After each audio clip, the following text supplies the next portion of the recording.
Okay, buddy, looks like we are live. Welcome in, latest episode of that SEC podcast. I'm your host, Michael Bratton. I go by SEC Mike on Twitter. And I'm joined, as always, by my cousin Shane, who goes by Big Orange Vows on Twitter. What's up, yo, Tennessee Over? Hey, buddy, what's going on? Oh, man.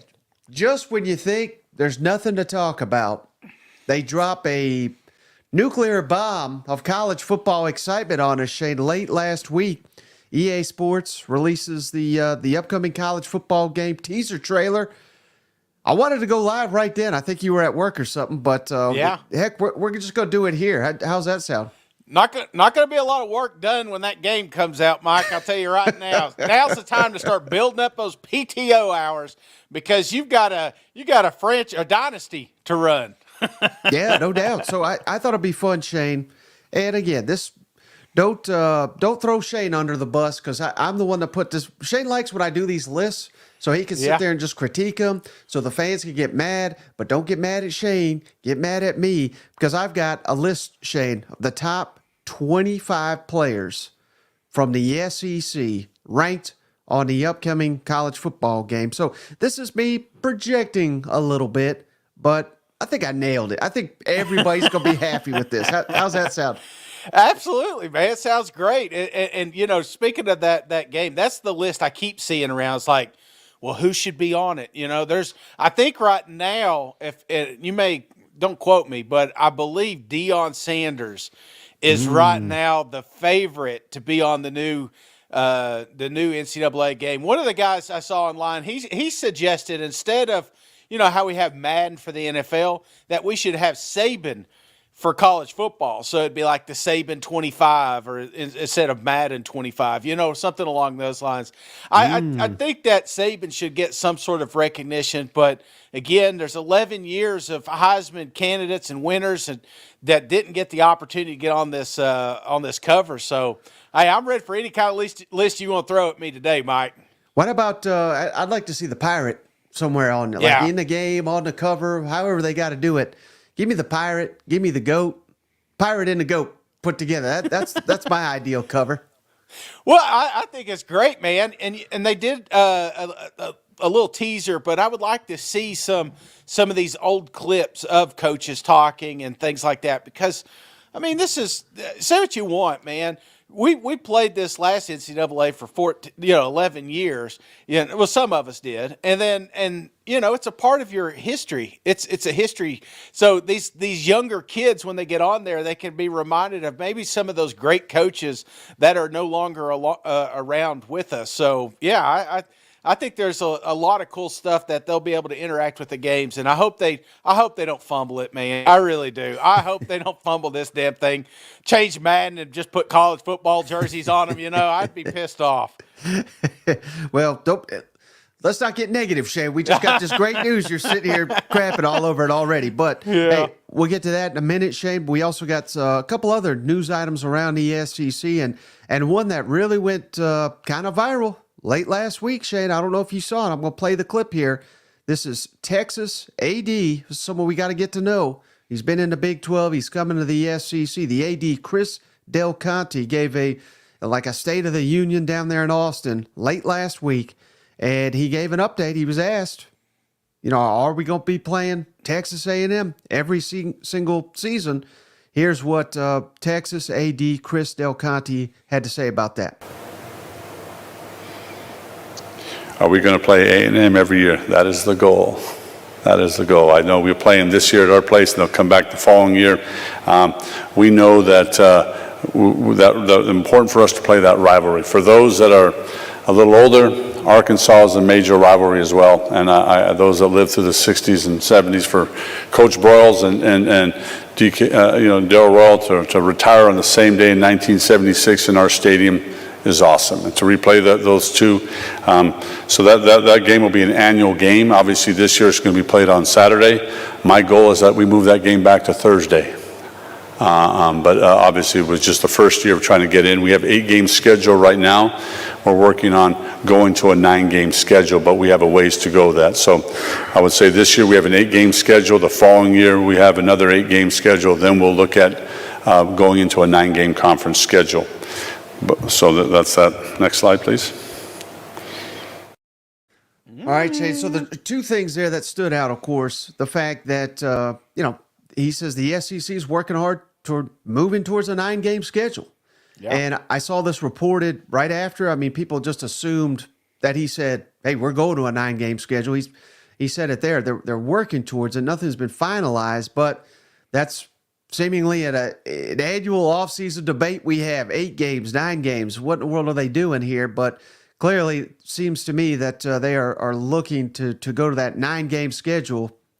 What's your thoughts on that, Shane? Because I've kind of been all over on this one. I thought 9 was the way to go because you get to keep games like Texas, Texas A&M, Alabama, Tennessee, Auburn, Georgia. You get to keep those annually if we move to 9 games. But Dave Bartu, our buddy CFB Matrix, he's kind of flipped me back towards 8 because if we go to this 9 game, what's really going to happen, Shane, is there's going to be teams that, I mean, obviously somebody's got to lose these games. Mm-hmm. And what it's going to result in is fewer SEC teams that make the college football playoff. So what is more important? Do we want more playoff berths or do we want to keep these historic rivalries? There's no wrong answer, but I just think it's interesting that clearly we're trending towards a 9-game model after they've not been able to get that done for 5-6 seasons. Well, I think 9 is great for fans. I think 9 is great for just locals, at your stadiums and these local businesses and, not having to throw in a UTC or something like that. It's going to be less of that. Don't be surprised, in 4 or 5 years if we're not, okay, yes, on a 9-game SEC, but everyone else is either a Big Ten or, one of these ACC teams, because eventually that's what it's coming down to is a couple of power conferences. Now, are some teams going to get left out? No, Mike. Well, we got a small sample size of that last year when Florida State, undefeated, beat LSU, did not make a college football playoff. So are we going to keep an SEC team out because they lost to another top 10 SEC opponent? No, that's not going to happen, Mike. These conferences are going to realize people follow the SEC. What we're doing, don't think they're not having the same conversations up north and to the west of us and east, So I'm not worried about that. But I just think when the dust settles, this is better for us that have to, to kind of keep some of those key rivalries, but more importantly, have great games every single Saturday. Right. And I think what this should clue us all into, Shane, is that I don't think they're going to go to a 9-game until they know for sure how the playoff is going to be seeded, how they're going to be picking those teams. And right now, the current format is supposed to be 5 Power 5 champs and at-larges, right? Yeah. And they want to do away with that. So that's where I'm getting at. If Sankey had his way, he'd have 12 at-large bids. And that's where we're getting. If we're going to a 9-game, we're going to get more at-large because he is not going to sacrifice SEC teams not making the college football playoff because we got these extra games. Mark my word on that. I think we're getting a lot closer to just a full out, we'll just take the top 12. We don't need Coastal Carolina and Liberty, and all due respect to those teams. They do not belong on the same field as a 10-2 SEC team, even a 9-3 SEC team. Hell, probably an 8-4 SEC team. Get those. I don't care how many wins Coastal Carolina's got. That does not impress me. You know what? No, absolutely not. But I do like, with the 12-team format, letting one of them in, maybe 2. You know what I'm saying? It's like we saw Cincinnati a few years ago, some of these programs that just sneak up, they're undefeated, and they always say, UCF, another one, they still carrying around the rings down there. It's like, yeah, let's let them in. Let's let them play one week with the big boys. Yep. All right. Oh, and one other thing, Shay, this was just too funny not to share, but this was a screenshot from that Texas State of the Union. They threw up a map of the entire SEC. I'll throw it up here. And what stands out, Shane, what went viral? I mean, they give, massive logos to Florida, Georgia, Alabama, Auburn, and then the state of Texas, 95% Texas Longhorn, and this baby tiny Texas A&M down there stuck in a little college station, and they say this ain't a rivalry, Shane. Oh Lord, I can't wait for it. Oh man, how awesome! Don't get me wrong, I love the Egg Bowl. It's always been one of my favorites, right there at Thanksgiving. But having Texas and Texas A&M playing that same day, brother, that would take it to a whole new level. So I really hope that happens. Do you have the clip where he was talking about? I think it was on.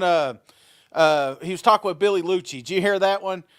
Coach was talking to him, and he says, "Hey, just put the football down. I don't care where it's at." You knew Coach was going to say that. He don't care where it's at. But I think if you were to really get the true answer, absolutely. Prime time Thanksgiving, having that damn football game, that would be awesome. Right. Yeah, I apologize. I don't have the clip. But basically, what Shane's saying, Del Conte said it there in the clip. We want that A&M game on Thursday, on Thanksgiving, like it has been in the past. So we'll see. But I think, Shane, just knowing these two, and I don't know the history as well as many others do in that state, obviously, but if Texas wants it on Thursday, that tells me A&M wants it on Saturday, and we're going to fight about this for another 10 years. You know what I mean? So I don't care when it's played. I don't care when, and that's basically what Mike Elko says. I don't care either. Just put the damn ball down, and we'll face those guys because we got to get this game played. So but we'll work out the details at a later date, but. Trust me, they're gonna be opposed on what day and what time and what kickoff and all. They're gonna be fighting the whole way. You know what? It's so fun, man. This whole monsoon of Texas and Oklahoma coming over. It's just slowly crept into my feed. And now and maybe because I've engaged with it more, I'm seeing more of that burnt orange and the Sooner talk. But I love it, brother, because they're a very passionate fan base, and they're gonna fit in well here at the SEC. Yeah. All right, Chase. So hey, not a ton of news. I don't. We came here for the main event, Shane, ranking the top 25 players in the new. They're not even calling it NCAA. This is smart, Shane. I didn't realize this. They're dropping NCAA from the title because they don't want to be associated with that. So it's nice. EA Sports College Football 25. So I figured, why not rank the top 25 players from the SEC? How's that sound, brother? We should drop the NCAA. That's that's why I cleaned up here, Mike, in case they got to pull me into court, and I got to testify why they are bad to the Tennessee Vols. But yeah, no, let's see that top 25, Mike. And just a little caveat here, Shane. It's been a while since this game's has come out, but a lot of people think their team's loaded with 99s and all this. The way I remember it, Shane, they only put like one or two guys in the game every year that had a 99. Yeah. So I just wanted to say that because I don't have a single 99 overall rated player. My highest is a 98, and we'll get to that in a second. So bear with me here on the rankings. I tried my best to nail their overall, but I think where I really nailed it is where they ranked in the SEC, Shade. And I'm going to go. If this was your brother playing a game, this is the top-ranked guy in the game, Shay. But I'm giving him number 25 best player in the SEC on the new video game. Barion Brown, receiver for Kentucky. He's probably going to have 98 speed, 99 excel, and that's why I say the Flying Hawaiian would draft him over the best quarterback in the game.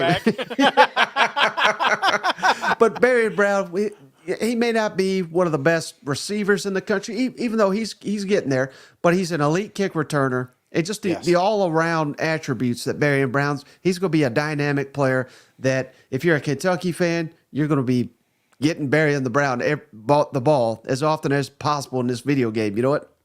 Well, you're right, and he's going to be exciting and electric. So what is his overall? Did you give him? I gave him a 90 overall. 90 overall, man. But special teams, he'll be a definite 99. And we got to see a little couple flashes of this in the last year. It's just finding different ways to get him the ball in space. Very electric. I love this pick. Start out the gate. Yeah, and hey, shout out Jackson. He says, hey, can we play against Mike and Shane when the game comes out? We're trying to figure something out. Like, I want to do like a tournament or something like that of, podcast listeners play against us. We got the headsets. We could talk. And I mean, I don't know the exact how we're going to do that, but I think that'd be a hell of a good time, don't you? Yeah, man, I'll have to get my kid to show me how to do this Twitch thing, maybe we'll get on there and light it up, drink some cold beers and watch you guys get your ass kicked. All right, how about, back-to-back Kentucky for me, Shane. Up the 24th best player in the SEC on the upcoming EA Sports College football game. I'm going to Maxwell Hairston, defensive back for Kentucky, had a ton of pick sixes. Is going to be one of the most under-the-radar prospects, I think, in the entire country. Unless you're a diehard Kentucky fan, you know all about Hairston. But I gave him a 90 overall as well, one of the top playmaking defensive backs in the entire SEC. So back-to-back Wildcats here, Shane. Yeah. Are we just doing Kentucky today, Mike? Come on. I got, I think, one more on the list, but no, this is not just a Kentucky list. I was going to say, he should be a little higher up the list, I would imagine. But okay, yeah. All right, how about number 23, Shane? I just threw this guy on the list for you, Shane, because he's already broken out. He had a career year last year, but he's back for more. Missouri receiver Theo Wease, Shane. I'm giving him a 91 overall. Yeah. Arguably the top 1-2 receiver combo in the entire country with Luther Burden, who you better believe he's on this list. We'll get to him in a minute. But I'm giving Theo a 91 overall, Shane. Did you think about putting him up a little higher? I mean, because this is a guy that really took off toward the end of last season, I mean, we're just talking attributes, something about Madden. If you're doing a franchise, some of these guys, they excel, like they move on quicker than the others. Do you think that Wease is one that you could see a higher rating, at the end of next season? Because I do. I think they found a diamond in the rough here. Yeah, year 2 in Kirby Moore's system, Brady Cook asserting himself more in year. Technically, it's like year 3 for him starting, but year 2 in this system, I think you got to believe that the coverage is going to be shaded to Luther Burden. Yeah, it's gonna open up for Theo Wease to have. He may have better stats. I don't think he's better than Luther Burden, but he may have better stats because the defense will be so concerned with Luther Burden, if that makes sense. Yeah. All right, how about number 22 on my list, Shane? Nazir Stackhouse, defensive lineman from Georgia. Come back for another year. Could have went on to the NFL. And, this is why the Dogs are on top, Shane, because they're loaded on the offensive and defensive line. And they got another one on this list. I don't want to ruin it just yet, but I'm giving Nazir a 91 overall because I think he's one of the best defensive linemen in the country. God. And for the Georgia Bulldogs there in the front. So, yeah, I like this one. This is another guy, ton of talent, could have went pro. Will go pro. Eager to see how he performs this year. Yeah. All right. Do you think he's happy? Would you tell him he's 91 if he was sitting in your living room right now? He's a 99. I tell him to his face. I tell him he's a 99. You know what? That's right. All right. How about this one, Shane? I think you're going to like this one. But I'm giving, used to play for Alabama. Now he plays for Texas. Isaiah Bond, transfer receiver. I'm giving him a 91 overall. Another speed demon out there. Another toy for Steve Sarkisian to plug into his system. He was probably the best receiver on Alabama. I think he's the best receiver on Texas roster now. So they're calling him 007 down there, Shane. Isaiah Bond, who I believe he's got a brand new Ferrari or Lamborghini or something. More power to him, but he's a 91 overall in my rankings. Oh, man, he hasn't drove under 91 miles an hour since he got that thing. I will say it's 99 spectacular catch, So they got a hell of a receiver there. They got a hell of a quarterback to give him the ball. I think he takes a bigger step down there with the Longhorns just because of the amount of passes about to come his way. Yeah. Now, how about this one? I know you're going to like this one, Shane, because this guy, I think, is one of the more respected players in the entire country. Broke out last year, number 20 overall. Tre Harris, receiver for Ole Miss. I know we're all excited about Juice Wells. I don't have Juice Wells on this list, Shane. And coming into last year, we thought he was maybe the best receiver in the SEC, and he may still be. But because he was banged up, because we haven't seen it, and he's not played in this offense, I'm giving the nod to Tre Harris, who we have seen in this offense, made some spectacular plays, He was a standout for Ole Miss last year. So give me a 92 overall for Tre Harris. So Juice didn't make the list at all. Didn't make the cut, Shane. No, damn. This list is about production, not potential.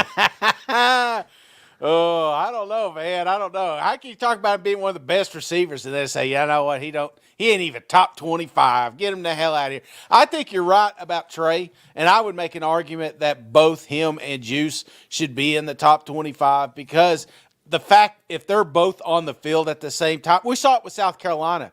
You know, all of a sudden you're keeping an eye on Juice, and then all of a sudden here's Leggett out of nowhere. So, yeah, I think sometimes that's going to overshadow. He doesn't have to do it all like he's had to in the past. So, but at any rate, I still like Tre in the top 25. Yep, and this was tough, Shade. I mean, there's only so many spots to go. We got a lot of good players to talk about. So I'm going number 19, Shane. Someone you need to get on your radar here, Billy Bowman.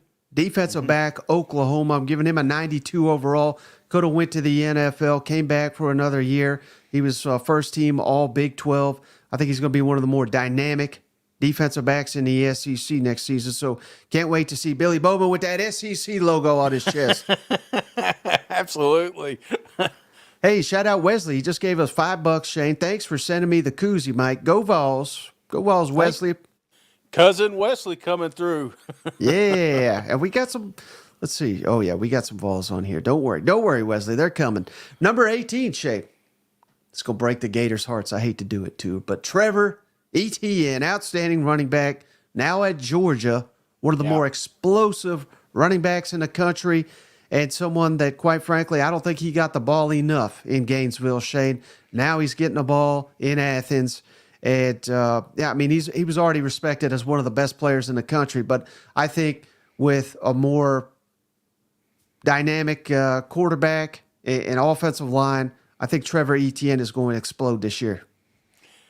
Yeah, I'm starting to see a lot of these videos, talking about one thing you've not been, 11 years ago, you weren't worried about losing your best running back to Georgia because he got a Dodge Charger, You're gonna have to start worrying about that now. So, new place, new home. I think the reason he's going to be a lot higher is because I'm not saying he'll be the only cat in the backfield, but he will be a focal piece. And I think Georgia's really been missing that. I think I'm looking back at the years of Nick Chubb and Sony Michel and all the great running backs to come through down there in Athens. It's like, man, I'm not saying that they weren't down there this year, but that dude wasn't there, and Etienne could be it. So, yeah, I like him on this list.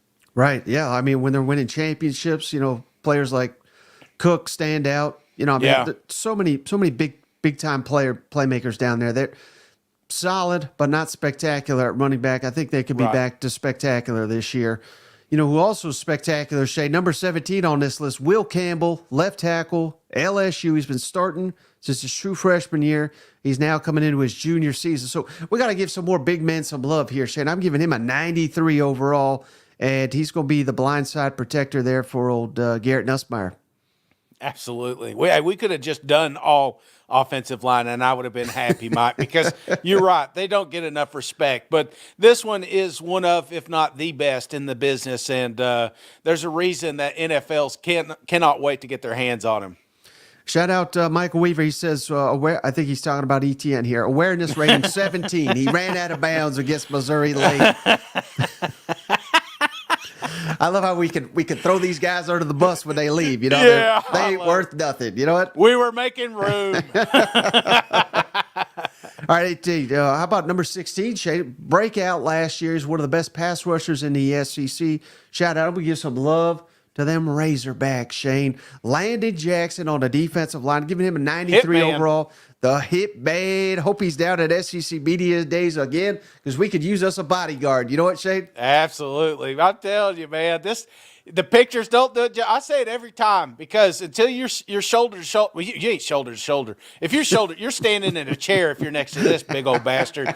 No, he is very intimidating. Yeah, no doubt, particularly on the field, Shane, with these offensive linemen. So now we're into the top 15, Shane. Another transfer. We've seen him excel in the SEC. He's staying in the SEC. I'm going Walter Nolen, defensive lineman. Yeah. used to be A&M, now Ole Miss. Big reason why that Ole Miss front can be significantly better this year is because of big old Walter Nolen, who I think he was arguably the biggest pickup in the entire transfer portal this offseason. Yeah, I obviously I do. Coming off an injury, I may dock a few points. Hell, you took Juice completely off the list. But I am interested to see how he bounces back. And but if he stays healthy, always been a force front. Yeah. How about staying in Ole Miss, Shane? Number 14, Jaxson Dart, Ole Miss quarterback. Some people probably say this is too low. 93 overall. I think Jaxson Dart's poised. We have people on. I think it was Barrett Salee last week. Shane said he's got Jaxson Dart as the best quarterback in the SEC. Hearing a lot of talk of that. I don't quite have him as that on this list, but wouldn't surprise me a bit. Third-year starter in running Lane Kiffin's system. Jaxson Dart, he's got to be in a top 15 list like this. Yeah, I could put him higher, and because he has a lot of attributes a lot of these other quarterbacks don't have, and he's been through a lot. It hasn't been an easy road for him, but he's proved it. I mean, he's went to work every single damn day, and maybe one of the toughest, if not the toughest guy on the football team. So yeah, I like Dart here. I wish he was a little higher. I'm not going to lie. He deserves to be. What attributes? Let me ask you, Mike, because it's tough. It's tough to be a 99, and there was something on your list that kept you from moving him up. What attribute do you think he could improve on to be the best quarterback in the SEC? I think he's got to show up in bigger moments in big games. Okay, and I particularly think Alabama games, Georgia games, and hell, that's a critique you can make of any player because obviously it's much more difficult when you're going up against those teams. But if you want to be considered the best of the best of the best, Shane, that's what these guys. Those are the moments those guys step up. And I've not seen that yet from Jaxson Dart. Yeah. He's kicked ass in a lot of games, but there's other games where he's come up a little bit short. And again, maybe that's more about his sporting cast. But here, we're saying this is a playoff roster, and they're headed to the playoff. We can't. There's no more excuses anymore. You know what? Yeah, because there's going to be those coin toss games. You need him because I've seen him do it. Hell, he did it when he came to Knoxville and we were watching it. You know what I'm saying? Just take over a game. So it is possible. Cotton says his eye paint. That's what's holding him back. That weird eye paint. Oh. All right. How about number 13 on my list, Shane? Mykel Williams, another Georgia defensive lineman, linebackers, hybrid type. I'm giving him a 94 overall. He's one of the most disruptive playmakers on the defensive side in all of college football. And I feel bad even putting him this low on the list, Shane. We're just, the matter of fact, Shane, we're just loaded with talent in the SEC. So Mykel Williams, I got him 13 overall. Do you think there's some boys on this Georgia roster that would be that would make a top 25, but maybe overshadowed by a couple of these dogs they got up front there? Absolutely. And yeah, hey, that may cost you, a year of production somewhere else. But what they do down there, they got a machine, obviously, where it's like plug and play. And one guy goes to the NFL, and guess what? Oh, his backup may be even better. You know what I mean? Yeah. Like, that's just the machine they got down there. So if you want to get you national championships, SEC championships, and become a draft pick, I'd rather get developed down there in Athens, just about anywhere right now. You know what? No, iron sharpens iron. I get that, but sometimes you get lost. I think I love it. How big of the season he had with Mizzou, and then all of a sudden, I mean, he had a great year, but he didn't have a season that we thought he would, mainly because just too much talent around him. Right. All right, how about this guy, Shane? I think he's criminally underrated. He's one of my favorite players in the entire SEC coming in next year. Number 12 overall, Deone Walker, defensive lineman of Kentucky. I think he's like 6'7", 330 pounds. And he don't look it, Shane. He looks like he can jump over a Buick over here. So give me a 94 overall for Deone Walker. I love this guy. And this is not meaning to be offensive to Kentucky, but if Kentucky got more love, more respect, more national attention, I think he'd be a household name by now. No, those attributes is exactly what he'd have. Like if I was creating myself on this video game, you know what I'm saying? Like, you know, this is the mold I would have, and I would be a top 10 dude, you know. So yeah, I love this. Now that he is getting a little bit more recognition, and mainly with you, Mike. You know, you've mentioned him in a couple of shows, so people are going to be tuning in and see what this guy's all about, because you better believe the NFL talent's looking at it. Oh yeah. Well, hey, we keep getting this guy's getting mentioned in the comments. Shane, number 11 overall on my list, Kelvin Banks, left tackle for Texas, stud lineman. They haven't had an offensive lineman, Shane. I don't know exactly what the stat is. I think it's like 2009. I don't think they've had a first rounder on the offensive line. Well, their next one's going to be Kelvin Banks here, the blindside protector for Quinn Ewers, giving him a 94 overall. I felt bad not putting him in the top 10. I'll be quite honest with you, Shane. But number 11 overall, that's pretty damn good. Oh, yeah. I hope he sees your ass in Dallas. You know? You had me where? One of them Spencer Rattler moments, you know? Yep. All right, now we're into the top 10, Shane. I know you're going to love this one. Number 10 overall, Brady Cook. Brady Cook over here, 94 overall. He can do it all. Really caught fire last season. He was just such a dynamic playmaker. And, you know, this is a guy that, let's call it what it is, Shane. A lot of people were ready to move on from him. But this is a case for, you know, letting players develop, putting them in an ideal situation. Players around them elevate. Give me Brady Cook, the number 10 overall player in the SEC on the upcoming college football game at 94 overall. I like it. And it is funny. You talk about the road, the path to this point right here, Mike. There was a time last year, and myself included, was like, hey, let's see what the backups got, you know? And then all of a sudden, he caught fire, and when he did, he never looked back. And this is one of those guys, those types of dudes that when you're like, hey, man, we need a freaking drive right here. And you look at that locker room, you got the whole group of SEC quarterbacks. This is one of the dudes that you're looking at and saying, hey, man, get us there, because he has that in him. He has that in his DNA. So, yeah, this is a big move, man. He probably went from 78 to 94 in one season. Yeah, one of those where you're like, how did that happen? You know what I mean? How did I miss this blue chip? You know what I'm saying?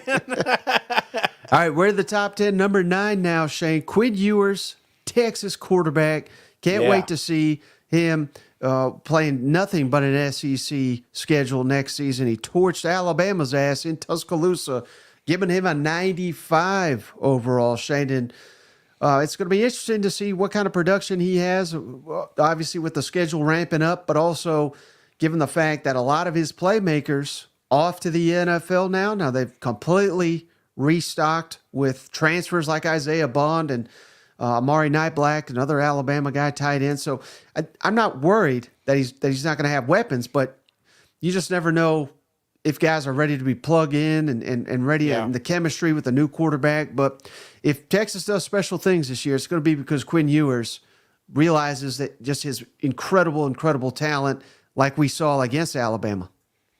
Well, and this is why people are so high on Texas coming into this season, because, there is some question marks, but there's also a lot of dudes that are NFL talent that are playing on Sundays here sooner than later. So, this is just another piece of that cog, or cog in the wheel. But I'd love to see the other quarterback room. Did you throw one on Arch? Just curious. Just like, is he like an 82? But is Morales down or whatever? I didn't want to.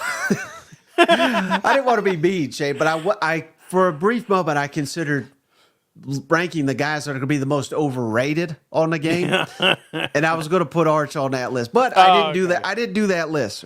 Again, I don't think he's a bad player, but I just think he's overhyped based on what just a little. We know nothing about him on the college field. You know what I mean? That's fair. You know his daddy is, though, right? No, I'm just kidding. All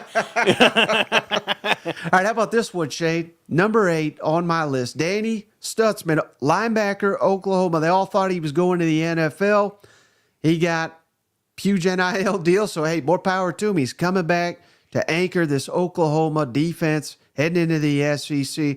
I think he's one of the best players in the country. Danny Stutsman, linebacker, 94 overall for them Sooners. I thought Oklahoma didn't have any NIL money, Mike. I think it all went to two players. That's the problem. I wonder if there's going to be an NIL budget, for each team. I wonder, that's a weird, concept, but it's a part of college football these days, man. Yeah, no doubt. And I don't know if you've seen the video, Shay. You need to look it up. Danny Stutsman and the Boz, they did a commercial for when he was coming back. It's pretty awesome. You got to familiarize. Yeah. I'll check it out. All right, how about number 7, Shade? I love this guy. I think he's criminally underrated. Shemar Turner, defensive lineman, Texas A&M, 95 overall. I know losing Walter Nolen was tough, but I would argue Shemar Turner is even better than him. So I think this was a critical piece for the Aggies to return this season. Yeah, no, absolutely.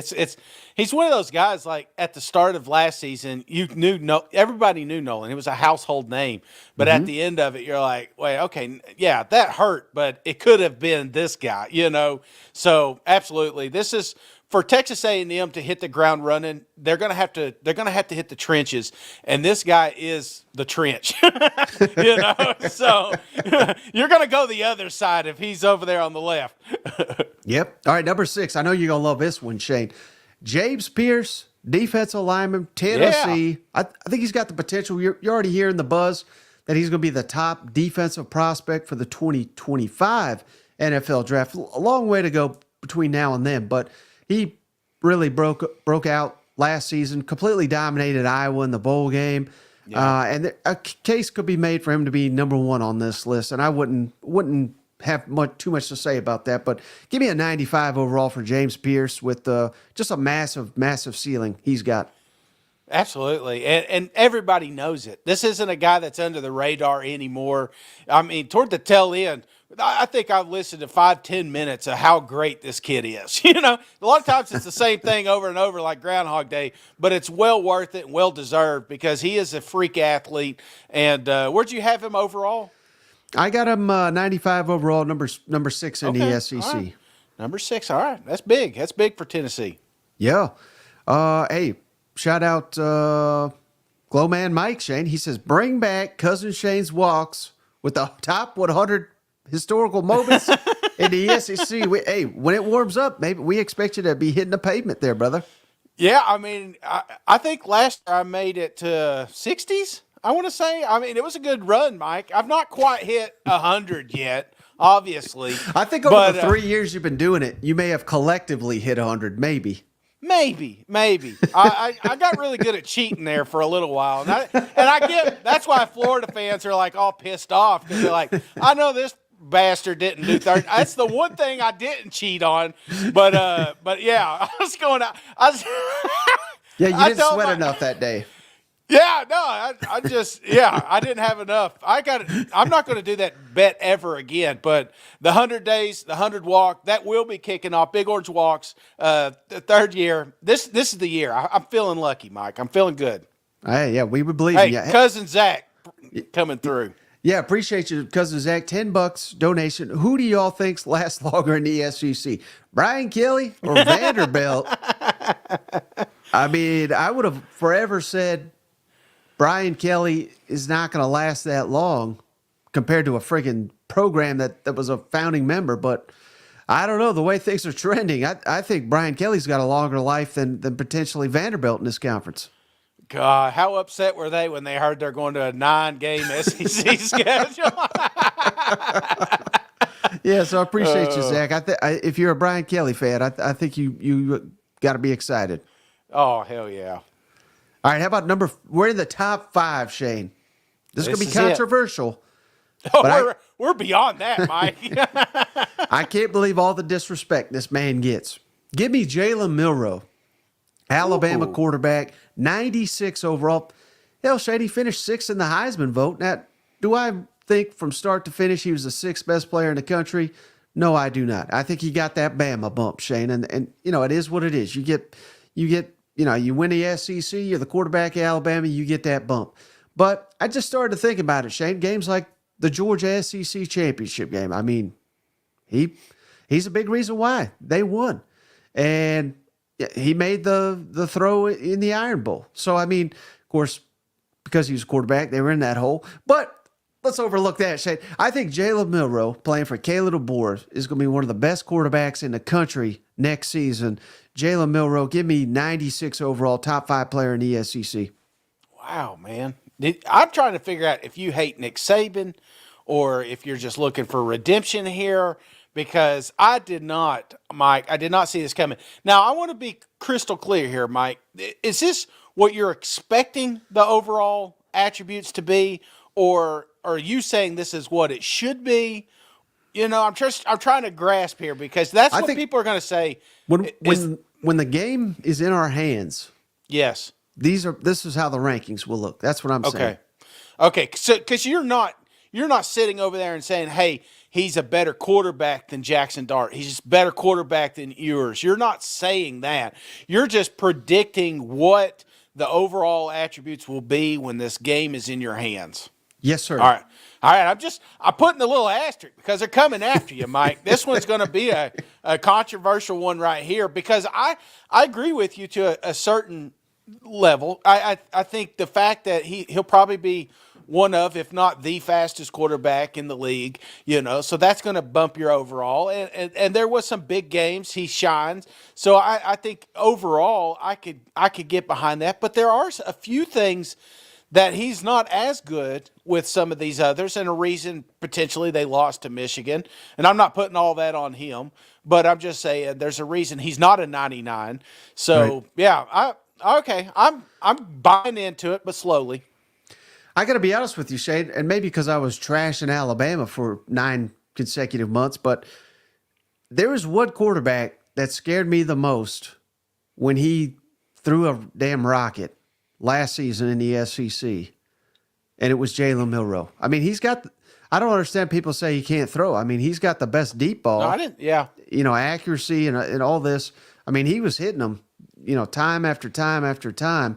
But I see what you're saying. I mean, they lost the most critical game of the season, and Nick Saban went out in disgrace. Not really, but you know what I mean? But I get the criticism, but we can't just look at one game. I think people are just looking at the Michigan game, and then they're just trashing the 13 games that came before it. Yeah, no, I get it. And he was one of the most electrifying quarterbacks last year. Maybe not I'd say Jayden Daniels was that guy, but you just knew you had a shot if he was your quarterback. And I get that. But I would tell you, early in the season, I was like, man, we got to pull this kid, or Alabama is just they're going to burn down there. So I could go round and round here on it. And he is another good redemption story, talking about how he ended the season. So I get why he's going to be high coming into the season. I think he really won me over, Shane, when he played LSU. And maybe that's not fair because, he was going up against LSU's defense. But Jayden Daniels, that was a good game too. And that was one of those where it was just a classic, 2 elite quarterbacks going head to head. And Jalen Milroe had a hell of a lot better game than the guy that won the damn award. So I'm not saying he should have got the award because of one game or anything like that, but that was nationally televised, it was back and forth, and one guy just dominated, and it was Jalen Milroe. Yeah, no, I get it. That A&M game got me.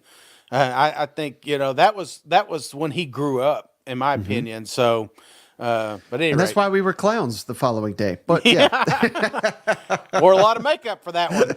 All right, we're the top 4, Shane. Speaking of LSU, didn't go as planned last year, but I'm giving it to Harold Perkins, linebacker LSU. I still think he's one of the best players in the country. Give me a 96 overall for Harold Perkins, and please, God, let's just utilize this guy as he was meant to be utilized, and he will live up to this potential. If we just put him in coverage for 80% of the game, it's going to be a disaster again. But let's hope and pray with Blake Baker as our defensive coordinator, we'll know how to utilize one of the best players in the country. Yeah, it's like eating cereal with a fork, It's like, can it be done? Yes, but wouldn't it make better sense if we just used a damn spoon? That's what he is. So, yeah, let him cook, man, because when he was in his element, he was feared. among that offensive side. So, yeah, I think Perkins takes a big step because that's what you come in. New defensive coordinator, you say, hey, let's make him the focal piece of this defense. Right. All right. So the top quarterback on my board, Shane, number 3 overall, Carson Beck, Georgia Bulldogs, 97 overall. I think he's going to have one hell of a season. He may win the Heisman, Shane. Year 2 as a starter, year 2 in Mike Bobo's system. They've loaded up on transfer weapons for Carson Beck, and hell, he already had a lot of weapons to go with. They're going to have a stout offensive line. I think Carson Beck, if I'm circling one quarterback right now in the SEC, it's probably Carson Beck. And there's many other good options, but I think he's the top on my board in terms of quarterbacks at 97 overall. Yeah, no, I like this. And I think one of the things, again, convincing him to come back, I think there was some conversation. I wasn't there, but I would imagine there was some conversation to say, hey, let's play some offense. You know what I'm saying? Let's cut this thing loose, because I believe that hurt him a little bit. When they had opportunity to lay it on thick with some of these teams, they didn't. So expect Beck to get a little bit more active back there, which I think is exactly what the fans want. Especially with that $300,000 vehicle he's riding around. Oh, man. All right, number 2 on my list. I'm sticking in Athens, Shane. I love this guy since the day he hit the field. He's one of the best players in the SEC. Number 2, Malaki Starks, safety, Georgia, 98 overall. I think this is another guy that he's probably going to be a top 10 pick. He's going to be one of the top defensive backs Kirby Smart's ever had to work with, and that is saying something right there. Yeah. Malaki Starks, number 2 on my list. And it's a shame that I know who the other one is, and I think these both should be 99s. So that's my statement. The fact that 98 is not good enough tells you how good this kid really is, because he's dynamite, will be dynamite, and he'll be playing. He's a future Hall of Famer, Mike. If all plays well, he stays healthy. This dude's wearing a gold jacket one day. Yep. So I think people already in the comments, they already know who number 1 is, Shane. Luther Burden, Missouri receiver for me. I hesitated giving him a 99, but I give him 98 overall. Again, when these games come out, Shane, they very rarely give out 99s to my recollection. Maybe they'll be a little bit more free with that grade.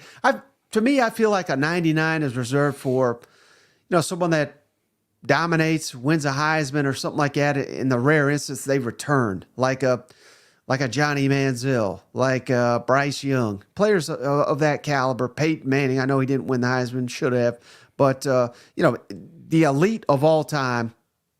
And I'm not ready to put Luther there just yet. I'm saying 98. It's not like I'm totally disrespecting him, but I got Luther Burden as the best player in the SEC. I think he's the best player in the country. So 99 is reserved only for those once-in-a-lifetime talent guys like, I don't know, Luther Burden, Oh, no doubt he's going to be a 99 when this game comes out, brother. Just a human joystick. He's exciting to watch. And I can't wait to see him next year. He makes the team better. Just being on the field, it takes multiple defenders keeping an eye on him, and that's what opens up some of these other kids that had great games last season. So Luther is a diamond in the rough, brother, and definitely deserves the 99. But I think he'll settle for the 98. I hope he's at media day so I can bring it up. Like Roger David says here, if Brock Bowers came back, he'd be a 99. I 100% agree with that, because what that guy lose 2 games in his career, and from the moment he hit the field, you could argue he was Georgia's best offensive playmaker, and he's probably going to be a top. If he did play tight end, and that's not to be disrespectful to tight end, but if he was a receiver or something, I think he'd go even higher in the draft. But I think he should be. If I was picking him, he'd be a top 5 player. You know what I mean? But they always elevate quarterbacks and left tackles and all this. But I don't know if there's a better overall football player in the country last year than Brock Bowers. It's a shame there's no special teamers on here, because some kickers slipping in. So a lot of guys didn't make the list, Shane, but I've seen a lot of Nico comments here. To me, this list is about what have you done? And I know Nico's looked good and he's won a bowl game and all that. That's great. And he probably will be on this list by the end of the season. If he lives up to the hype, hell, he's probably a top 10 player in the SEC. But he's got a lot to prove, even to the most diehard Vol fan. I think would have to admit that. I mean, we're not just handing these ratings out. You know what? Yeah, we are. I mean, I'll have them 99 before the season's up. You know. Any players come to mind that you wish I didn't? I mean, I one that I really wanted to make the cut was Jarquez Hunter at Auburn. You know, he was right there. Juice Wells, we talked about him. Tyler Booker, offensive lineman, Alabama. He just missed the cut for me. Tate Ratledge, even though you hate that, I don't hate him. Not him, his dad. Yeah, his dad in the sticker. That's what I was trying to say. He just missed the cut for me. Any come to your mind for you? No, I mean, I argued Juice. I really thought he should have stayed up there. But other than that, I mean, it's such a. There'll be a lot of 88s, you know. There'll be a lot of 87s. There'll be some of those guys, a handful of them at the end of the season. We're talking about how the hell did we miss this cat, you know?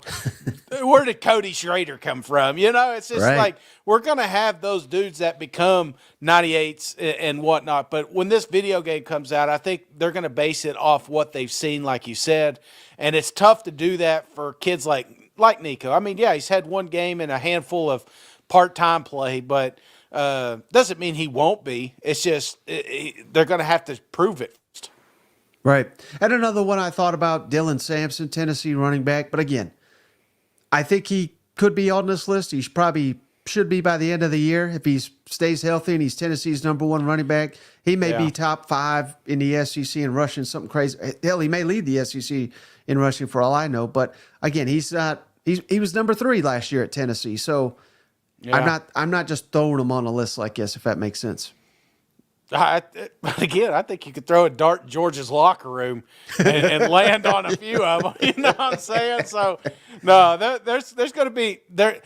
I love because like when you listen to NFL players talk about it, like when the Madden comes out, they're looking at their ratings and stuff like that. You know, they know what it is, but it's going to be cool to hear that from the kids that played video games their entire life. You know, actually getting to play with their, well, I don't want to say it like that. You know what I mean? Like I know what you mean. All right. That's it. Hey, one other thing I thought was pretty interesting that we haven't had a chance to talk about real quick, but South Carolina made an interesting hire, Shane, when Justin Stepp, tight ends coach, left for Illinois. They hired none other than Sean Elliott, who was the offensive line coach under Steve Spurrier, and, of course, was the interim head coach after Spurrier, let's call it what it is, he quit, kind of like in the middle of the season. And then he's been head coach at Georgia State, which Shane doesn't like to talk about for obvious reasons. But the fact that Shane Beamer able to get an active head coach who, I didn't even realize this, Shane, they started spring football, Georgia State did on Monday. And then on Wednesday, Sean Elliott's hired at South Carolina, so they had to cancel spring down there at Georgia State. But that's a big-time move, Shane, for, this is someone that Shane Beamer, they like to say welcome home when they land a commitment or sign a coach. But that's exactly what this is because Sean Elliott, he's got family there in Columbia, never left. Now he'll get to be reunited with them. And it's just a wild state that we're in where active head coaches are leaving their jobs to not even be a coordinator, to be a tight end coach at South Carolina. What was your thoughts on all that? I thought it was wild. It kind of caught me off guard there at first. I love if you've never seen the guy, ton of energy, ton of passion. I mean, he's going to electrify that locker room. He's going to be fun to be around. The kids are going to like him. And I don't know. I thought it was a flex, man. I mean, you did lose a couple of coaches to be head coaches elsewhere. You got rid of this guy. Maybe it's a bad apple. Who knows? But what do? You go out there and you hire a damn head coach from a program that's going to be playing a lot of Power 5 teams this year, So I think this was an awesome move for a big get for South Carolina. Right, and he's got experience being an interim head coach if they need it. Yeah. Oh, yeah. I'm just kidding. I'm just kidding.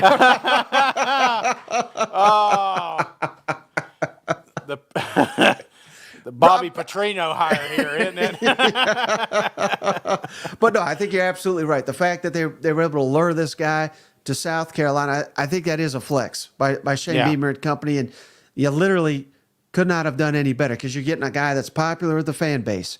He's got a wealth of experience. He's quite frankly, he's probably overqualified for the position. But that's what it is in big time football, Shane, where you're hiring these guys that come with a wealth of knowledge, and that's just life in the SEC. Shane, we're able to attract these types of guys that quite frankly, other conferences they can't touch us when it comes to stuff like this. You know what? Just like this show, Mike. They see people like Paul Feinbaum on it, and it's like, how the hell did Mike attract thee over there? That's where all our NIL budget's going. All right, buddy. Hey, you got anything else before we hop off the line?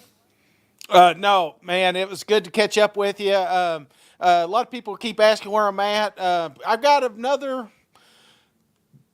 week, and then I'll be back full time. So just hang loose, spend some time with some family. Going to be off the grid, just getting that beach bod ready. That's what I've been doing, Mike. Slimming down, getting ready. Afraid they're going to push me back out in the ocean. They see me like a beached whale, But no, I'm going to be partying all week next week, and then after that, it's time to get to work because we got spring practices cranking up soon. Yeah, we got a lot coming. So a lot of guests lined up, in-studio guests too, getting all that set up. So, yeah, we got some changes coming. The show's not going anywhere or anything like that, but we're just trying to make it better and better and better each and every time out. So we do appreciate you. It's the middle of February, tuning in for a college football show. Can't say thanks enough. And if you haven't already, please like and subscribe the video and give us a 5-star written review on Apple or Spotify. And we'll send you a beer koozie free of charge. We got all 16 SEC teams covered. We do that just as a way of saying thanks. And it really helps us out if you like and subscribe the video. So we appreciate you, especially those that showed up on the live show. We'll catch you on the next one. All right. See you guys. Go Vols.